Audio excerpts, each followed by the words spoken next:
At my retirement party, the toast said loudly, "Cheers to the checkbook." I froze with a smile, half formed on my lips. I'm glad to have you here. Follow my story until the end and comment the city you're watching from. I always believed retirement. Parties should be moments of joy, a celebration of years of work, a bridge into peaceful days. After 40 years as a teacher, I dreamed this evening would be filled with warmth, gratitude, and pride. Instead, in one careless toast, I glimpsed what my family really thought of me. That morning, I had taken my time. At 67, I wasn't vain, but I wanted to look my best. Chose a navy dress, simple but elegant, one my late husband Robert used to say made my eyes brighter. I fixed my silver hair carefully, sprayed a little lavender perfume that reminded me of our first date. "You look lovely, Margaret," I whispered to my reflection, pretending Robert was still there to say it for me. The hall at St. Andrew's was decorated beautifully. Banners in bas and awe, blue and gold, balloons tied to every chair. My colleagues hugged me warmly. Students I'd taught decades ago came to say thank you. For a moment, I felt like the luckiest woman alive. My son Tom arrived last, his wife Linda on his arm. She wore a red dress that shimmered under the lights. Her smile was polished, but her eyes carried calculation. Trailing behind them was my granddaughter Emily, 12 years old.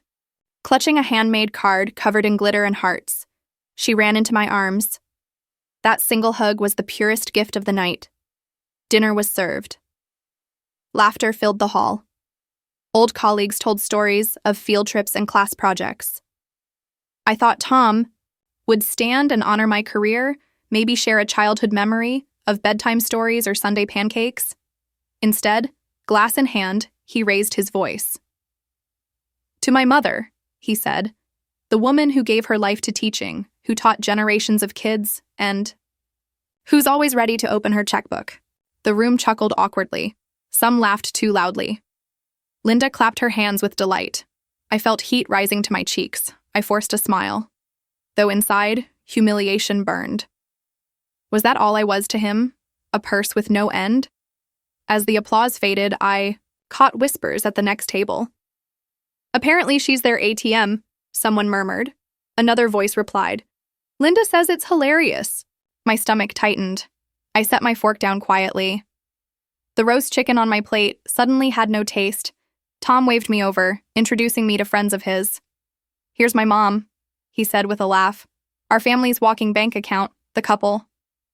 He introduced us to shifted uncomfortably. Their polite smiles faltered. I swallowed hard.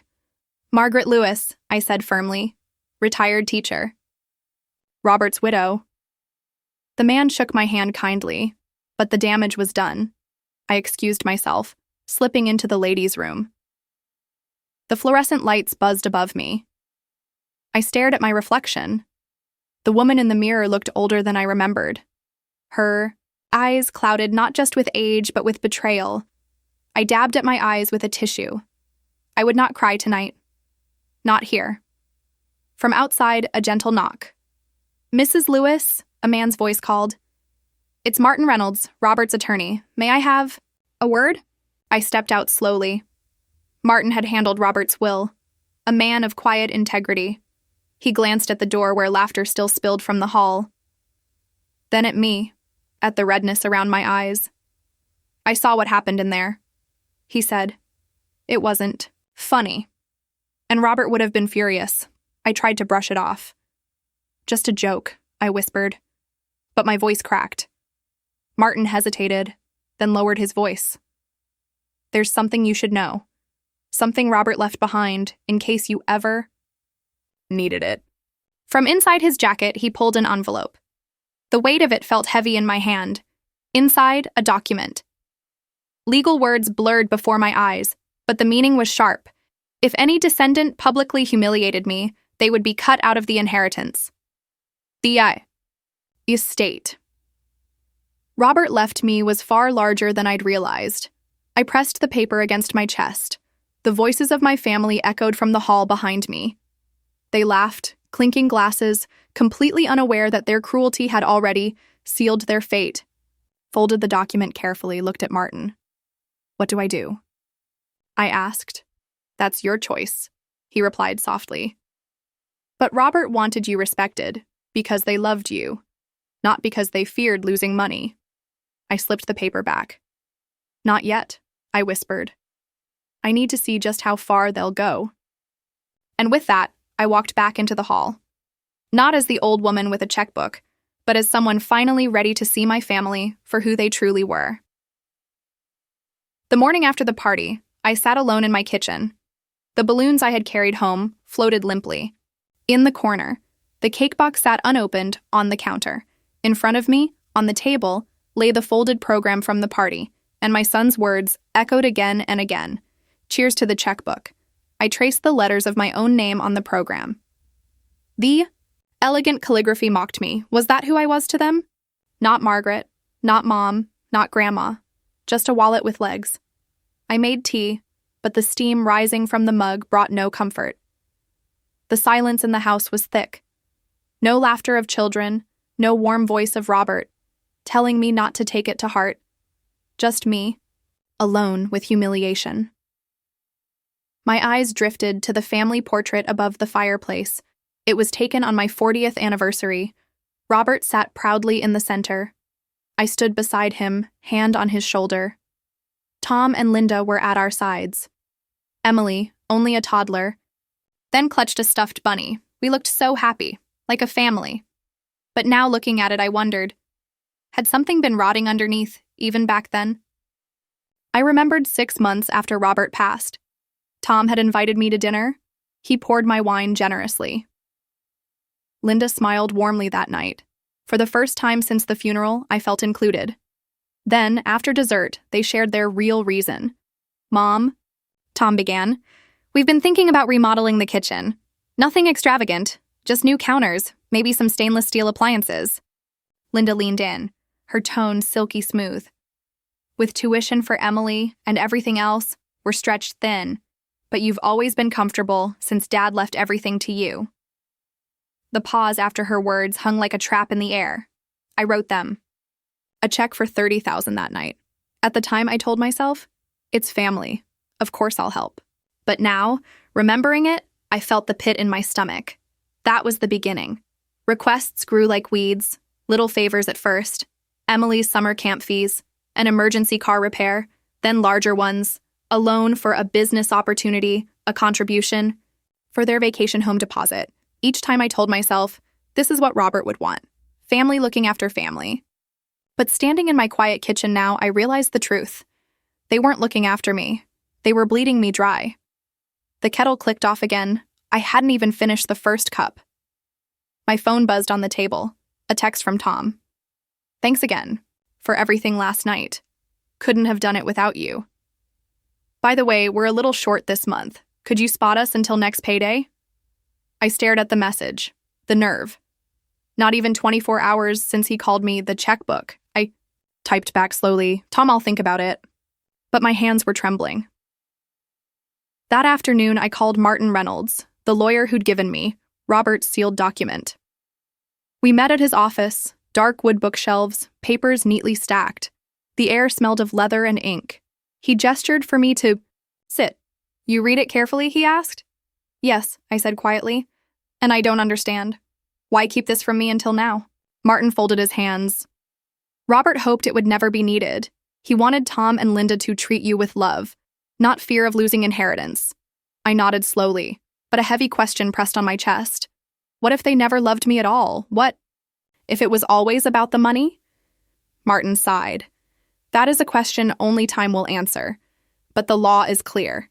If they humiliate you publicly again, if they exploit you, you hold the power to cut them out completely."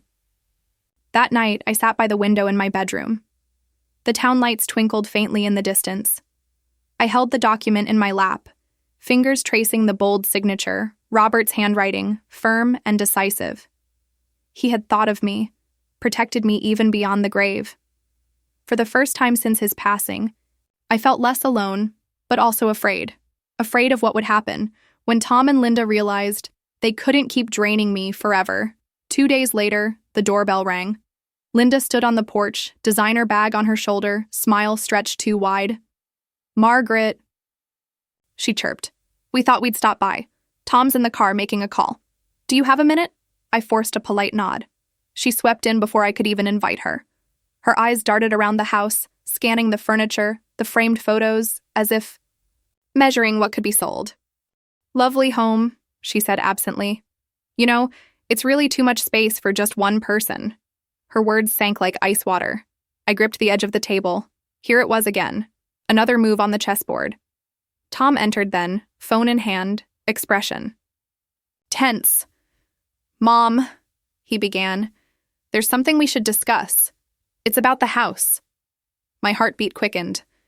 Emily, trailing behind them, looked up at me nervously. What about the house? I asked, though dread already gnawed at me.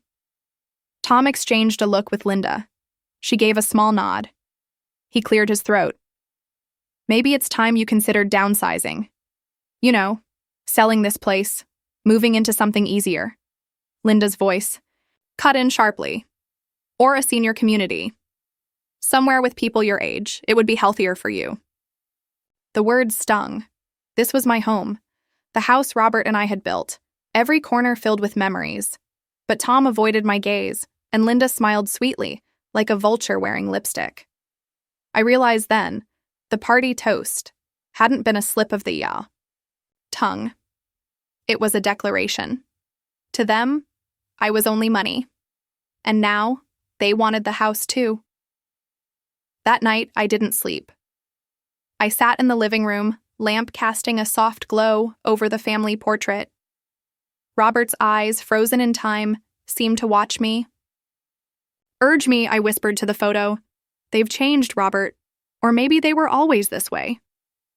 My hands trembled as I held the will again, but my heart felt steadier than it had in years. If they thought I was still just the checkbook, they were about to discover how wrong they were. The next week, I tried to go back to normal. Morning tea, by the window, tending my rose garden, reading worn paperbacks that Robert once marked with notes. But every quiet moment was broken by one thought. They want the house. It wasn't just paranoia, it was the way Linda's eyes lingered on the antique cabinet my mother had left me. The way Tom casually asked, "How much do you think this place is worth in today's market?" Their words echoed like shadows, and I knew, if I didn't act, they'd strip me of everything.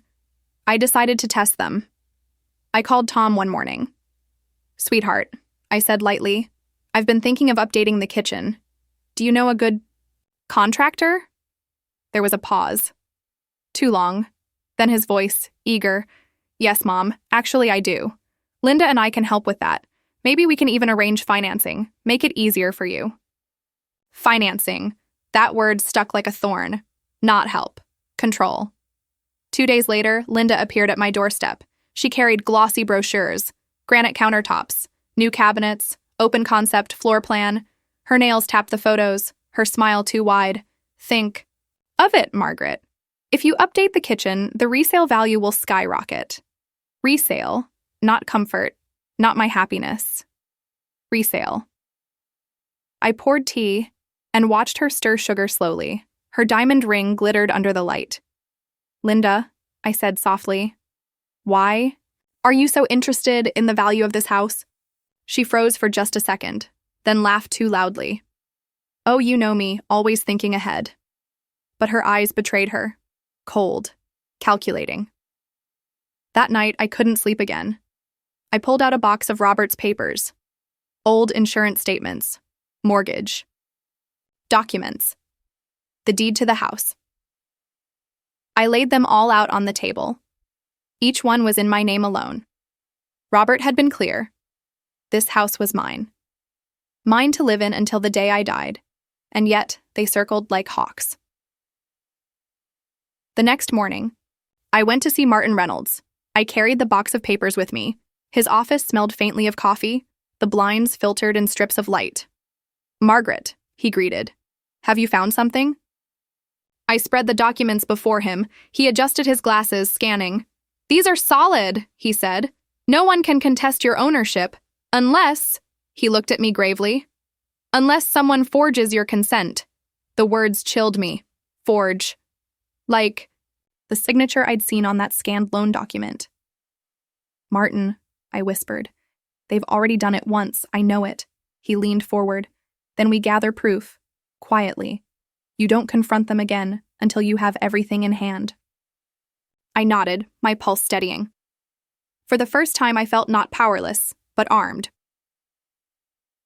The following Sunday, Tom invited me to brunch, a small cafe downtown. Emily tagged along, her laughter like a ray of light.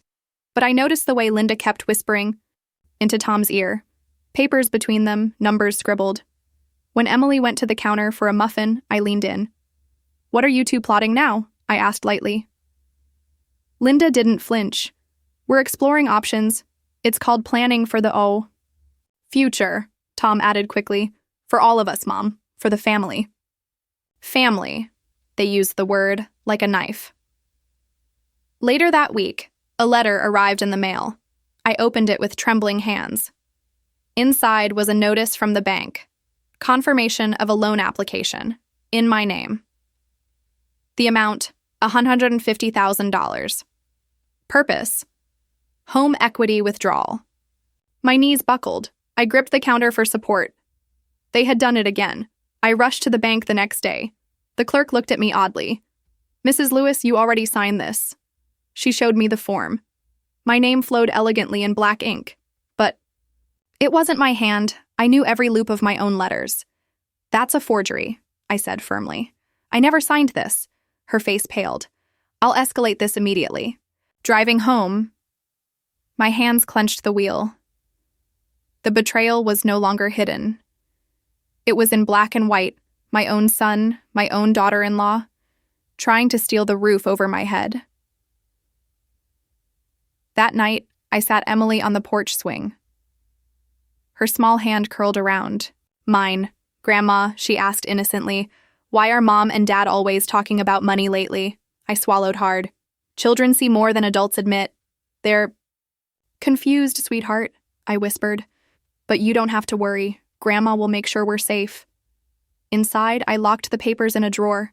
Then I called Martin again. My son forged my name, twice. Martin's silence was heavy. Then, Margaret, it's time. You need to decide. Do you confront them head-on or let the law speak for you? I stared out the window at the garden Robert and I planted so many summers ago. For decades, I had been the peacekeeper, the provider, the silent supporter. But now I was something else, a woman ready to fight back. I chose the living room, late afternoon light, curtains half open, papers on the coffee table, the forged loan form, the bank notice, Robert's codicil, carefully folded. I made chamomile tea. Set. 3 cups down, then moved one away. Just 2 would do. No sugar for flattery today. Their car pulled up. Doors slammed in unison. Linda walked in first. Perfume arriving before words. Tom followed, shoulders tight. A practiced smile already failing. Mom, what's urgent? He asked. We've got a contractor meeting. I nodded at the couch. Sit. We need clarity. Linda remained standing. She scanned the room quickly. Her eyes found the papers. Her lips pressed thin. What's this about? She asked, her tone, honey over steel. I didn't sit, I stayed by the window. Let the light be behind me. Let the truth be center stage. I received this, I said. I held up the bank notice. Home equity withdrawal, $150,000. Tom blinked fast. That must be a mistake. Is it? I asked quietly. I placed the application down, turned the signature outward, because this is my name, but not my hand. Silence thickened the room. Tom stared at the signature. Linda stared at me. Finally, Linda laughed lightly. Margaret, paperwork gets messy. Banks misfile things constantly. I kept my eyes steady. The bank confirmed it. They showed me this form. They think I signed it? Linda's smile thinned further. Well then, good news. It's already approved. Her mask slipped mid-sentence, then snapped back in place. Tom cleared his throat. Mom, let's talk calmly. If a loan exists, it was for improvements, for the house's future value. I folded my hands. My house's future value?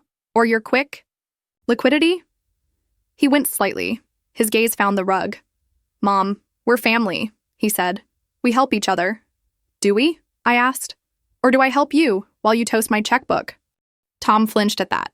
The party replayed between us, the laughter that wasn't kind. Linda's voice turned brisk. You're being dramatic, Margaret. We're trying to optimize assets. You don't need all this space. A community would be safer. Safer for whom? I asked. For me or your balance sheet?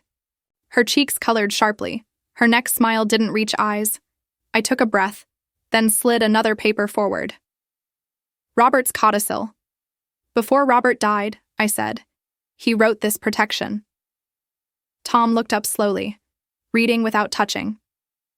Linda refused to read. She watched my face instead. I summarized without drama. If anyone humiliates me publicly, if anyone exploits me financially, they lose their inheritance. Tom's lips parted. His jaw worked soundlessly. Linda's chin lifted high. You wouldn't, she said. You're not that kind. I met her gaze level. I was kind. You taught me boundaries. Tom reached for my hand. Mom, please listen. Then, tell me truth, I said. Did you authorize this loan? He swallowed hard. His fingers loosened around mine. Linda stepped between us slightly. Margaret, let's be adults. Hungry contractors are waiting. Sheets must be signed today. Sheets signed by whom? I asked. The woman living here, or the signature you prefer? Linda's smile finally cracked. What do you want, Margaret? Her voice dropped to iron. Say your price out loud. My price is respect, I said, and my name left intact. My roof unthreatened, always. Tom's eyes glossed with shame. Mom, I never meant harm. I set the bank notice down. You meant convenience, I said, and convenience steals quietly. He opened his mouth again, but Linda answered first. We invested years in you. Rides, errands, visits, care. You owe the family back. I blinked at the word. Oh, hanging heavy, leaden. Care isn't currency, I said. Love isn't a ledger. Tom rubbed his temples. Okay, he murmured. We'll cancel the loan. We'll apologize at the bank. We got ahead of ourselves. He looked at Linda then. A plea for retreat. Her eyes hardened instead. She reached into her purse, pulled out a folder. She fanned out glossy plans.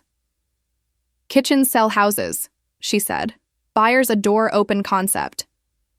I stared at the drawings, walls erased with tidy lines, my memories replaced with islands, Robert's breakfast nook gone. I felt a new steadiness rising. Not anger now. Certainty. I sat down slowly, gestured to the opposite chairs. Sit, I said, again. Both of you. Now. They sat without argument. Instinct obeyed a mother's tone. I placed 3 items forward. The bank notice first, the forged application next, and Robert's codicil last. This is the order, I said. Fraud. Evidence. Consequence. Tom whispered. Mom, please. Linda hissed. Don't threaten us. I'm not threatening, I said. I'm describing gravity. I sighed, then continued. I'm filing fraud tomorrow. The bank has been alerted. The account is on hold. Martin will be present there. Tom inhaled sharply. Martin? Robert's attorney? Yes, I said simply. The friend who respects me. Linda scoffed without humor. Well, if you want war, I want peace, I said.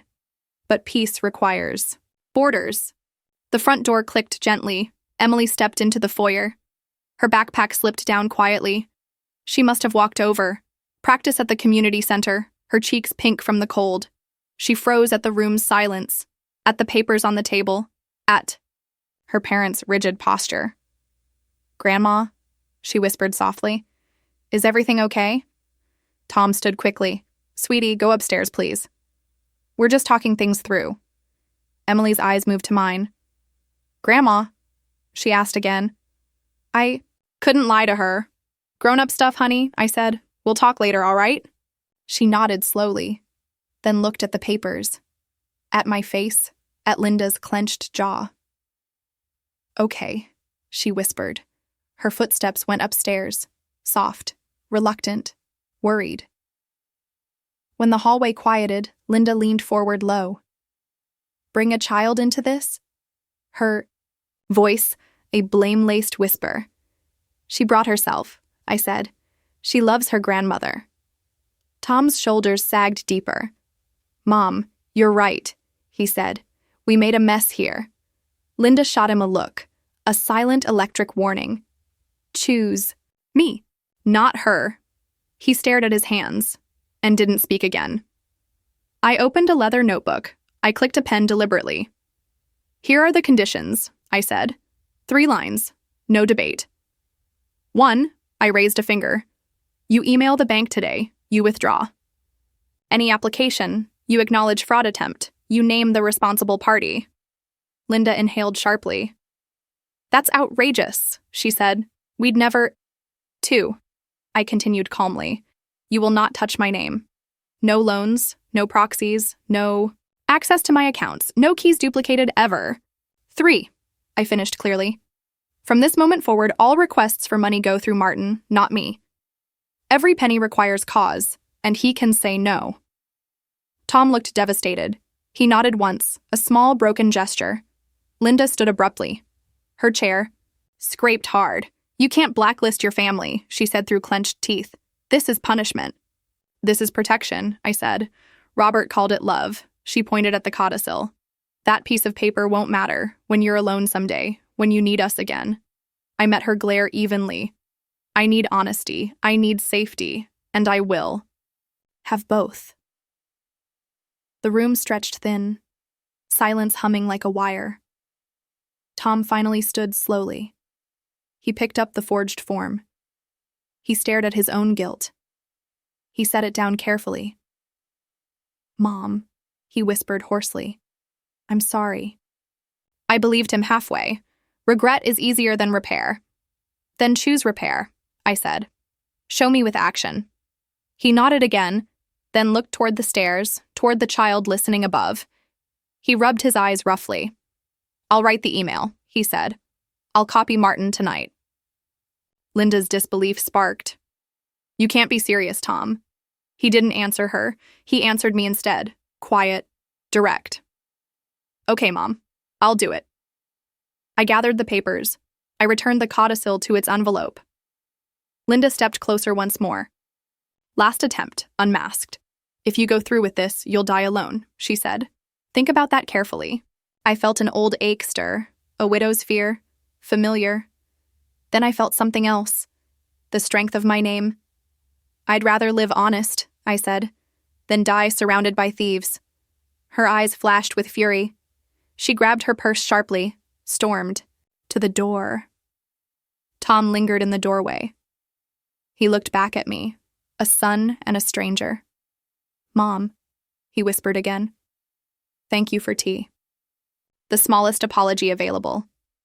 He followed Linda outside. The door closed softly. The house exhaled with me. Upstairs, quiet footsteps. Emily emerged, uncertain. She came down slowly. She slid into my arms. I heard some things, she said. Are you okay, Grandma? I kissed her hair gently.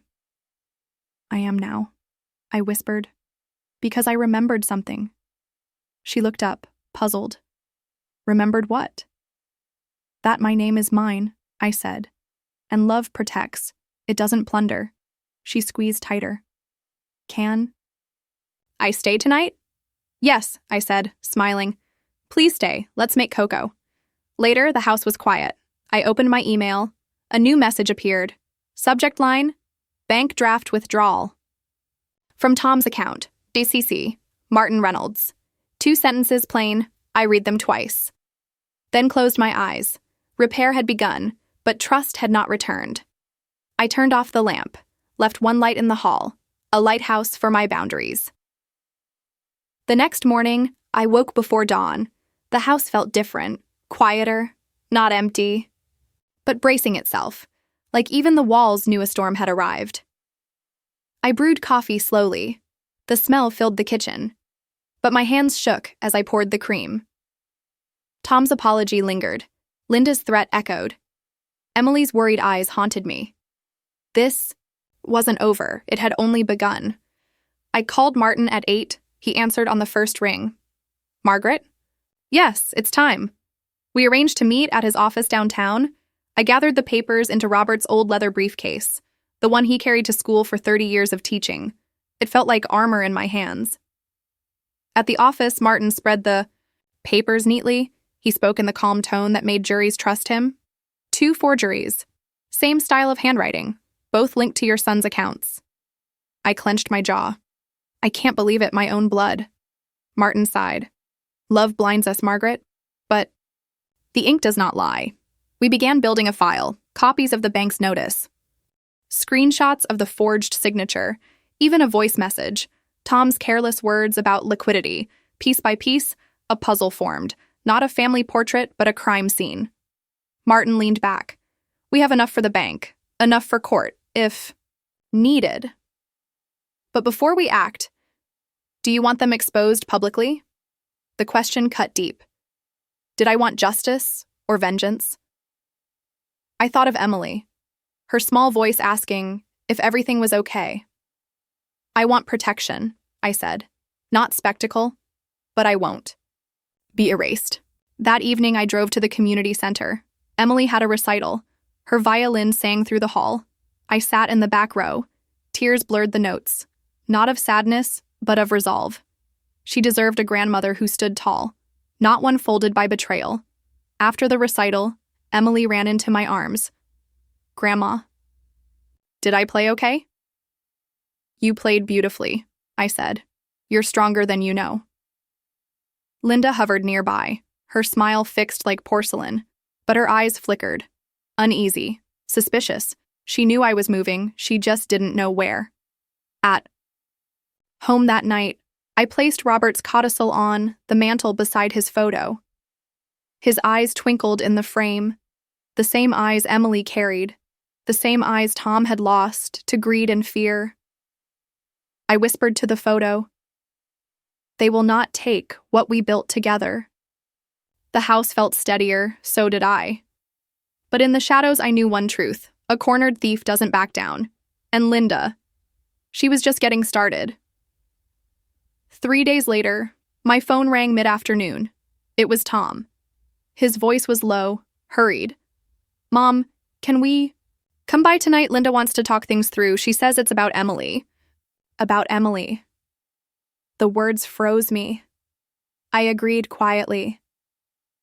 But unease settled heavy.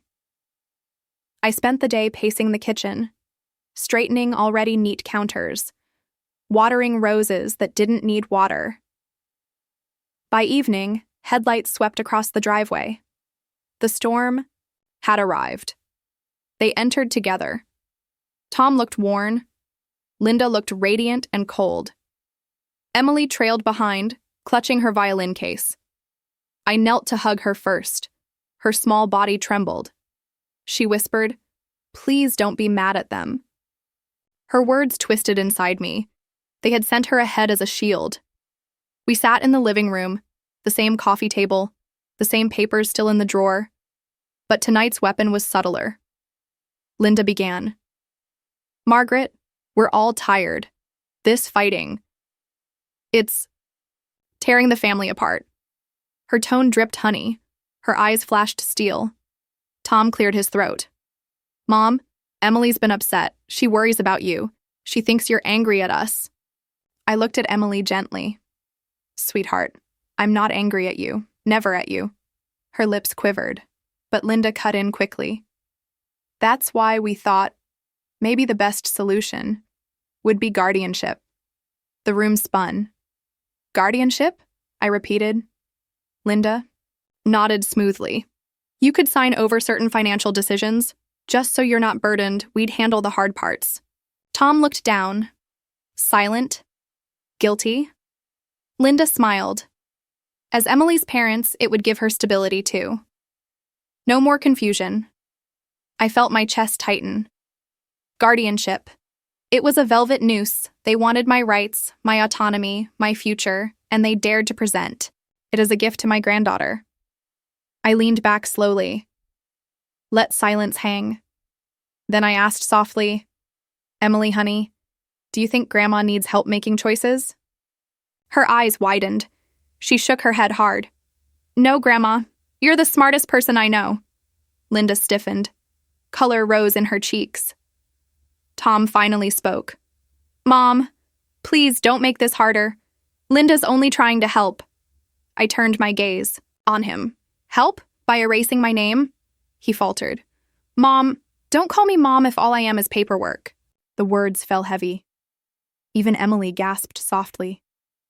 Linda leaned forward sharply. Her voice lost its sugar. Sign it, Margaret, or the bank won't be your only problem.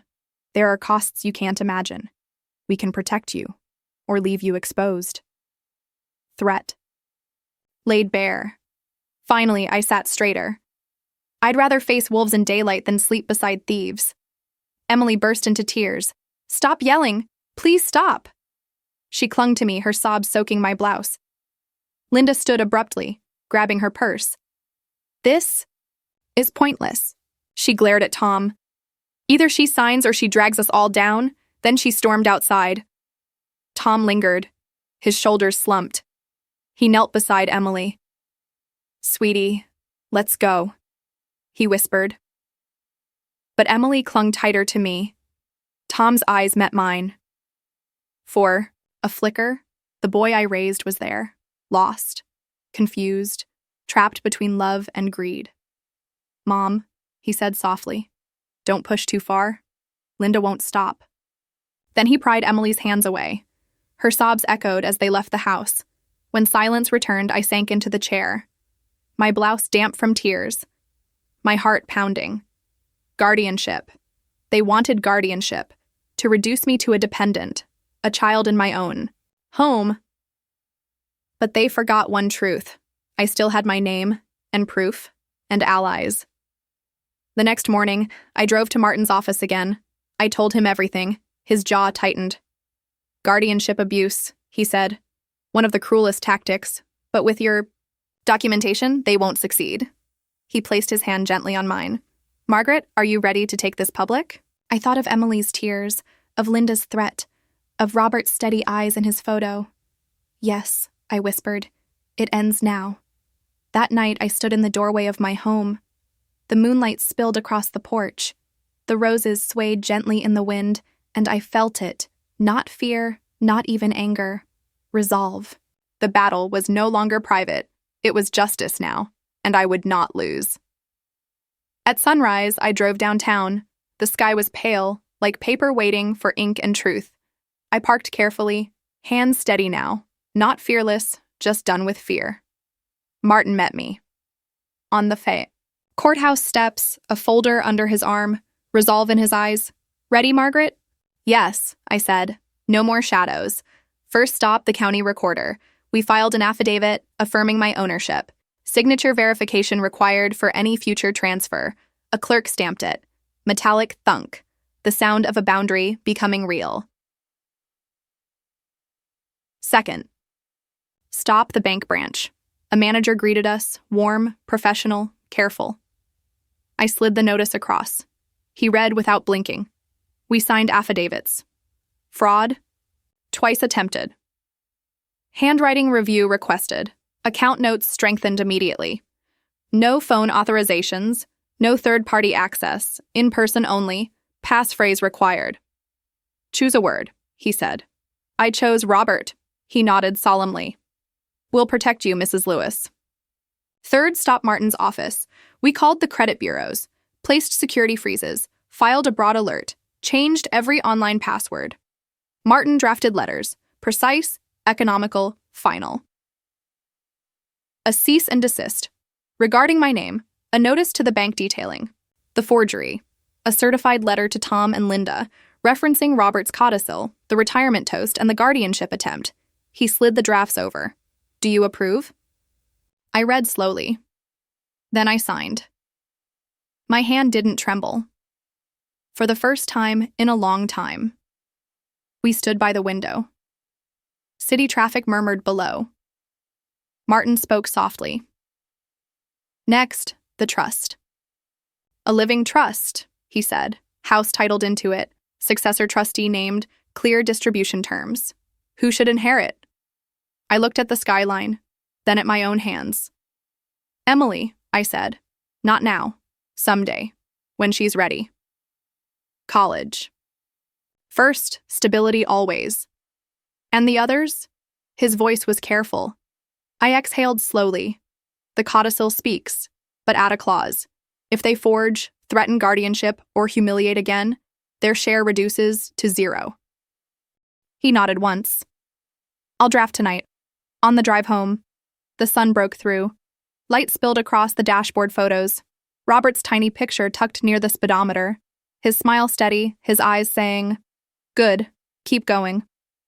At dusk I cooked something simple, chicken and green beans. The house smelled like comfort. I set one extra plate. Habit is stubborn. Grief is patient. Both can learn new shapes. The doorbell rang. I dried my hands. Opened it slowly. Emily stood there. Backpack, slung low, her face worried, but brave. Mom doesn't know, she whispered fast. Can I come in? Always, sweetheart. I closed the door gently. We sat at the table. She picked at a biscuit, then looked up. I heard them, she said. They were arguing. Mom said, if she files first, we record the deed tonight. Heat rushed my cheeks. I kept my voice calm. What? Else, honey? She had papers, with your name. Dad said stop. She said no. She said, by Friday, it's ours. Friday, 2 days away. I pulled her close. You did the right thing. You're safe here. She nodded slowly, then whispered, Grandma, please don't hate them. My throat tightened. I don't. I hate what they're doing. She leaned into me. Small strength, fierce loyalty, a lighthouse in a storm. After I put her in the guest room, I called Martin. He answered quickly. I relayed every word. Silence hummed. Then his voice turned to steel. We'll file an injunction. First thing tomorrow, and I'll flag the recorder's office. Nothing records without your in-person confirmation. Thank you, I said. He paused, then added, change the locks tonight. At the hardware store, the clerk recognized me. You're the teacher, he said. I was your student. He carried the kit to the counter. Do you need help? I smiled. Softly. I need a new beginning. He installed them promptly. No questions asked. Good people still exist. I tucked that truth into my pocket. Back home, I brewed cocoa. Emily patted in sleepily. We sat on the couch, blanket across our knees. Tell me a story, she said. I chose the one about Robert's first garden. How the tomatoes never listened to schedules. How patience tastes like summer.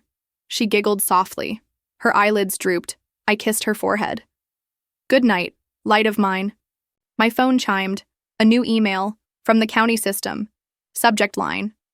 Stark, property alert. Document submitted against your parcel. My heart slammed once. I opened the message. Pending review, it said. Title instrument received. Recording not complete. Felt the room tilt, not with fear, with focus. I took a breath. Then two. Then called Martin again. He picked up at once. Got it too, he said. I'm on my way. We hold the line tonight. I set the phone down, walked to the mantel, picked up. Robert's photo. They're trying again, I whispered. But so am I. I placed the picture back, right beside the codicil, paper and love, ink and promise. Both on my side. Outside, tires hissed. A car idled briefly. Headlights swept the curtains, then vanished into dark. I checked the new locks. Solid. Certain. Quiet. In. The hallway, a nightlight glowed. Emily slept easily now, like children should. I stood watch at my own front door. Not afraid anymore. Only ready. The alert had come, a fraudulent deed. Waiting for review. By morning, Martin promised injunctions, but night held its own dangers around 9 p.m. The knock came. Sharp, repeated, not polite, not family. I checked the peephole. Tom stood there, Linda beside him, her smile thin as glass. Emily slept. Down the hall, I opened the door only an inch. "Mom," Tom said, "we need to talk. Now." Linda added smoothly, "Best if we settle this before things get messy." I kept my voice steady. "It's late. My lawyer will handle it." Linda leaned forward. "You think papers protect you? You think stamps and signatures matter? What matters is family, and family says, it's time you step aside." Her eyes gleamed, cold fire, predatory calm. I shut the door. But Tom caught it, his hand strong, pushing against mine. For one breath, I saw the boy who used to hug me after Little League. Then the pressure increased, and I realized he wasn't stopping. "Mom, please," he begged, "don't make us enemies." I met his eyes. "You chose that when you forged my name." His grip faltered, but Linda pushed harder. "Always Linda." Emily's voice called out. "Grandma?" Her small footsteps echoed. I forced. The door shut, through the lock, heart hammering. Linda's fist pounded. "You can't keep her! You can't keep any of it!" Emily clutched my arm, tears streaking her face. "Grandma, I'm scared." I led her upstairs, whispered, "Stay quiet, stay brave." She nodded, trembling. I kissed her hair, then dialed Martin. Then 911. The pounding continued, shouts muffled but fierce. "Open this door. You'll regret this." I stood in the hallway, old bones steady, fear sharp, but not paralyzing, because truth was on my side, and Emily needed me whole. Red and blue lights arrived, flashing through curtains, sirens a balm. Deputies stepped out, flashlights, sweeping, firm voices commanding. Tom's protests spilled. Linda's shrieks cracked, but the deputies took control. Inside, Emily wept softly. "I didn't want this," she said. "I just wanted us together." I held her close. "I know, sweetheart, and we will be, but safe, always safe." After statements were taken and the car taillights faded, silence returned, but not empty. The house held something new, not just fear, not just grief. A line, drawn in ink and action, a line they had crossed. At dawn, Martin called again. I heard everything. "It's time, Margaret. Restraining order, injunction, full press."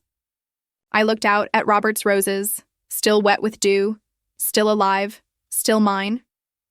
"Yes," I said, "it ends here." That evening, I wrote in my journal, the pen heavy, the words heavier. They came at night. They tried to break me, but all they broke was the last thread of mercy. I set down the pen, closed the book, and whispered to Robert's photo. They wanted the house, the trust, the control. But they forgot. I'm not alone. I have proof. I have law. I have Emily. And I still have me. The courthouse smelled of paper, old wood, echoes of footsteps against marble floors. I clutched Robert's briefcase. Inside it, every lie, every proof, every stolen signature. Martin walked beside me. Calm stride, eyes steady. "You're ready," he said. "I don't feel ready," I admitted. "You don't have to," he replied. "You just have to be true." We entered the hearing room. Not grand like movies, but solemn, fluorescent lights. Rows of benches, a seal on the wall. At the table opposite sat Tom and Linda. Tom's shoulders hunched, Linda's chin high, her smile rehearsed. Emily sat with a guardian, ad litem, a counselor assigned to protect her interests. She waved at me shyly. Her presence cut both ways, pain and hope. The judge entered, grave but tired. He glanced at the docket. "Case of Lewis versus Lewis," he announced. The irony pierced me. Family turned into verses. Martin opened calmly. "Your Honor, this case is about financial exploitation, forgery, guardianship abuse." He laid down the bank. Notice, stamped, dated. He laid down the forged form, signature circled in red, then the codicil, Robert's words, clear as bells. Linda leaned forward. Objection, she snapped. This is family business, not legal business. The judge's gaze sharpened. Mrs. Lewis, forgery is legal business. Sit down. For the first time, her mask cracked. Tom shifted uneasily. Martin called me forward. I rose slowly, walked to the stand, placed my hand on the worn Bible, swore truth, told my story. The retirement party toast, the whispers, the forged loan, the guardianship demand, the night they pounded my door, each word landed heavy in the room. I didn't cry. I didn't shout. I simply told. Sometimes truth needs no theater. Martin asked gently, Mrs. Lewis, what do you want from this court? I breathed deeply. I want my name back. I want safety. I want my granddaughter to know love isn't a weapon. The courtroom fell silent. Then it was Linda's turn. She rose like a queen, voice smooth as silk. She's confused, she said. She's old. We were protecting her. Guardianship was mercy. She smiled at the judge, but her words dripped poison. Martin stood again. Then explain this, he said. He displayed an email chain. Tom's email.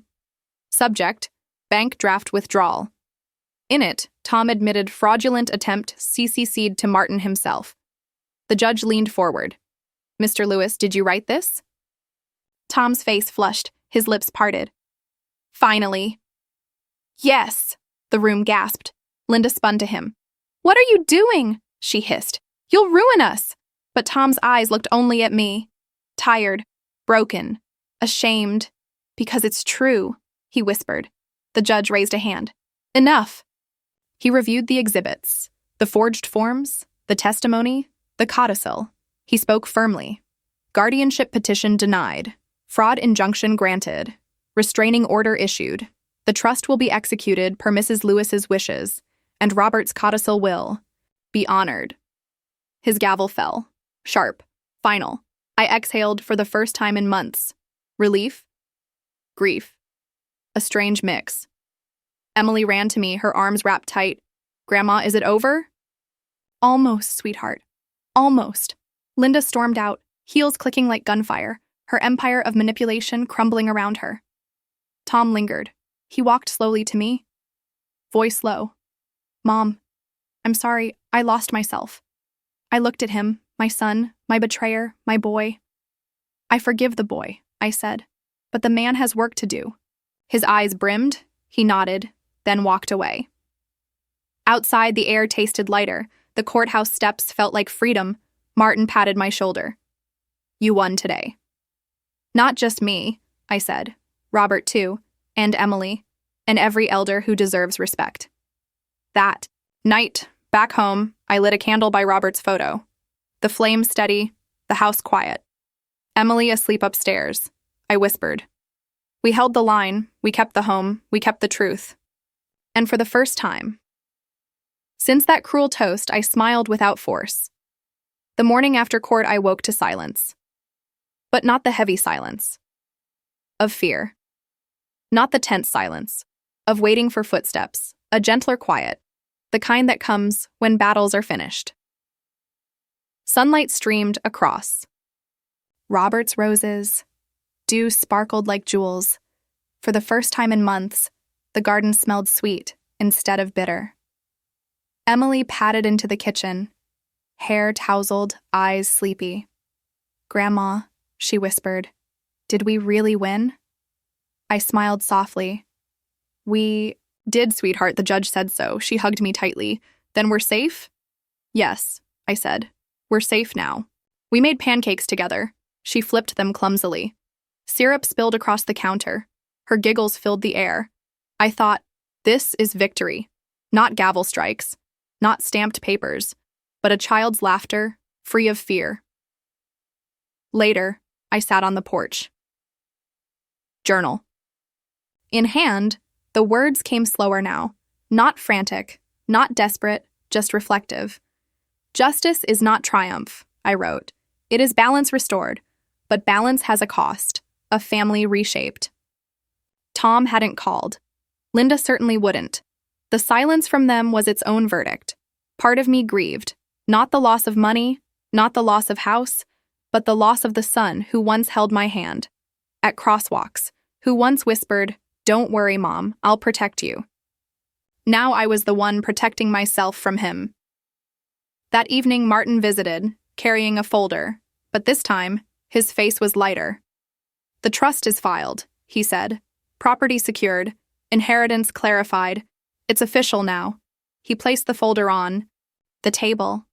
I didn't open it. I didn't need paper to know the truth. What mattered was the feeling in my chest. Breathing freely. Martin lingered. "You should consider celebrating," he suggested. "Invite friends. Remind yourself you're not alone." I thought of the retirement party, the cruel toast, the humiliation. Then I thought of this moment, the garden, the pancakes, the candle by Robert's photo. "No," I said softly. "I'll celebrate here, quietly, with those who stayed." That night, Emily and I baked cookies. She told me about school, her new friend, her favorite book, ordinary things, sacred things. At bedtime, she hugged me fiercely. "You're the bravest person I know." Her words were more healing than any court ruling. When the house grew still, I walked the hallway slowly. New locks glinted faintly. Safe, secure. I stopped by Robert's photo, lit another candle. "Love," I whispered. "They tried to erase me, erase us, but we stood. We are still here." The flame flickered, then steadied, like my heart. The next morning, I received a letter. From Tom. Handwritten. I hesitated before opening it, fingers trembling, not from fear, from sorrow. "Mom," it began, "I know I don't deserve forgiveness. I failed. I failed Emily. I failed Dad. But please believe I see it now. Linda wanted power. I wanted approval. Together, we broke something that may never mend. I'm sorry. I don't expect you to let me back in, but I'll spend the rest of my life trying to prove I am still your son." Tears blurred the ink. I closed the letter gently, placed it in my journal. Forgiveness would not come quickly. Trust would take years, if ever. But the boy inside the man still flickered, and that flicker kept the door from closing entirely. On Sunday, Emily and I went to church. The choir sang softly. Neighbors smiled warmly. Hands clasped mine. Community. Something I'd nearly forgotten. Something stronger than betrayal. Back home, we cooked supper, chicken pot pie.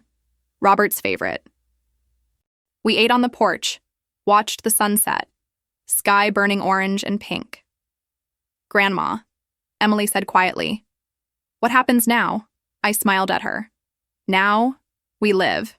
We garden, we laugh, we keep safe, and we remember what love should be." When night fell, I sat by the window. Journal open again, I wrote slowly. Justice is not the end, it is the doorway, and beyond it, peace. I set the pen down, closed the book, closed my eyes, and for the first time, since that cruel toast, I slept without fear. The days after court unfolded differently. Not dramatic, not heavy, but quietly, like a house exhaling after holding its breath too long. I started with the garden. Weeds had grown bold during the months of chaos. I knelt in the soil, hands steady again, dirt under nails, sun warm on shoulders. Each weed pulled felt like a memory released. Each rose tended felt like a boundary restored. Emily helped too. She wore Robert's old hat, too big for her head. It slipped down comically. She laughed. I laughed. The sound startled me. It had been so long since laughter came easy. In the afternoons, I sorted papers, filed documents neatly. Not in panic now, in order.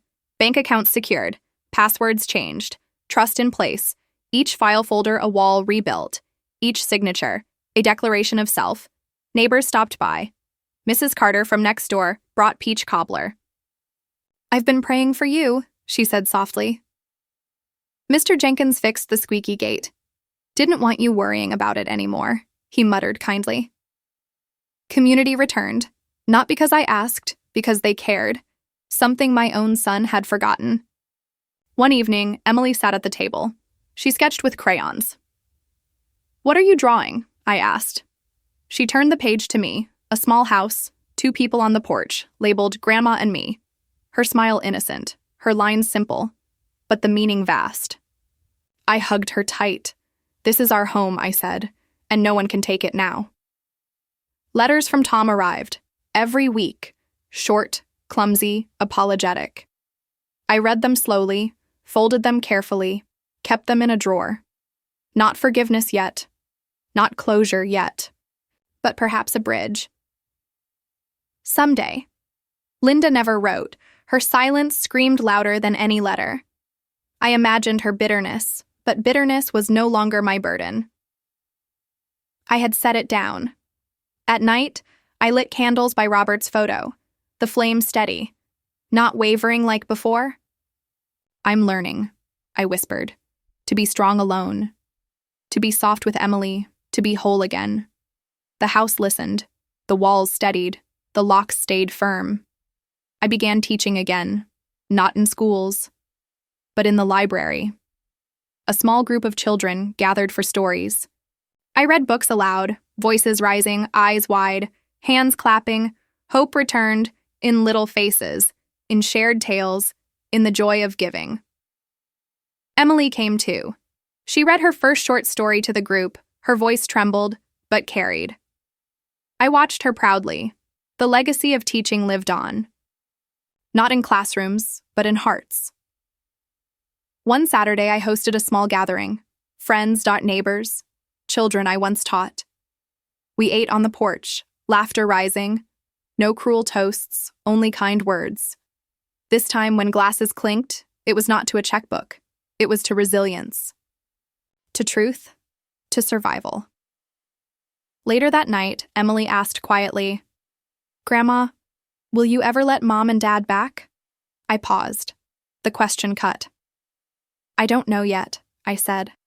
"Forgiveness is a journey, but protection comes first. Always." She nodded slowly.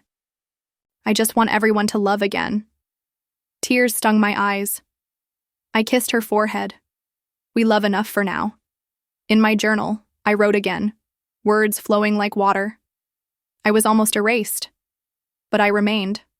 I was almost silenced, but I spoke. And now, I rebuild. Not from ashes, but from truth. The house glowed softly. The garden breathed. Emily slept soundly. I closed the journal, closed my eyes, and dreamed not of betrayal, but of beginnings. Seasons changed. Winter passed. Spring returned. The roses bloomed again. Red, pink, yellow.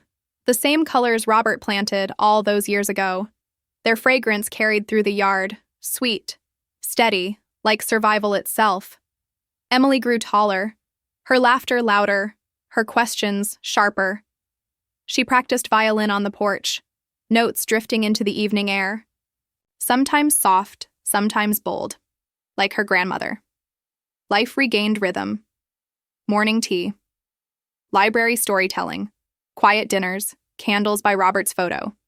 No more late-night knocks, no more forged papers, no more cruel toasts, only quiet, earned quiet. Tom still wrote letters, each one a little humbler, each one less defensive. I hadn't answered yet, not because I couldn't, but because timing matters. Forgiveness is not a check. You write on command. It is a seed. It needs soil, water, patience. Maybe one day. Maybe never. But for now, the silence was enough. Linda never reached out. Her absence became her presence, a reminder of the danger ambition brings when love is forgotten. She faded from our daily lives, but the scar she left remained etched, not as pain, but as warning. One Sunday evening, Emily and I baked bread. The smell filled the house, warm, comforting, alive. She looked up suddenly. "Grandma, do you ever wish things had been different?" The question pierced me, but I smiled gently. Different how? I asked. Like, if Mom and Dad had been kind instead of mean, if we never had to fight. I set the dough aside, held her hands. Of course I wish that, every day. But life is not about wishing easy stories. It's about surviving the hard ones and finding joy anyway. Her eyes glistened. She hugged me tight. You found joy again, Grandma? Yes, I whispered. Because I still have you. Because I still have me. Later that night, I walked the garden. Stars glittered above. The house glowed softly behind me. I touched the wooden fence, sturdy, protected. Mine for months, I had feared its loss, feared my name erased from the deed, from memory, from family. But now, the house still stood, and so did I. I sat on the porch swing, the night air cool, the roses swaying. Emily joined me, blanket around her shoulders. She leaned against me quietly.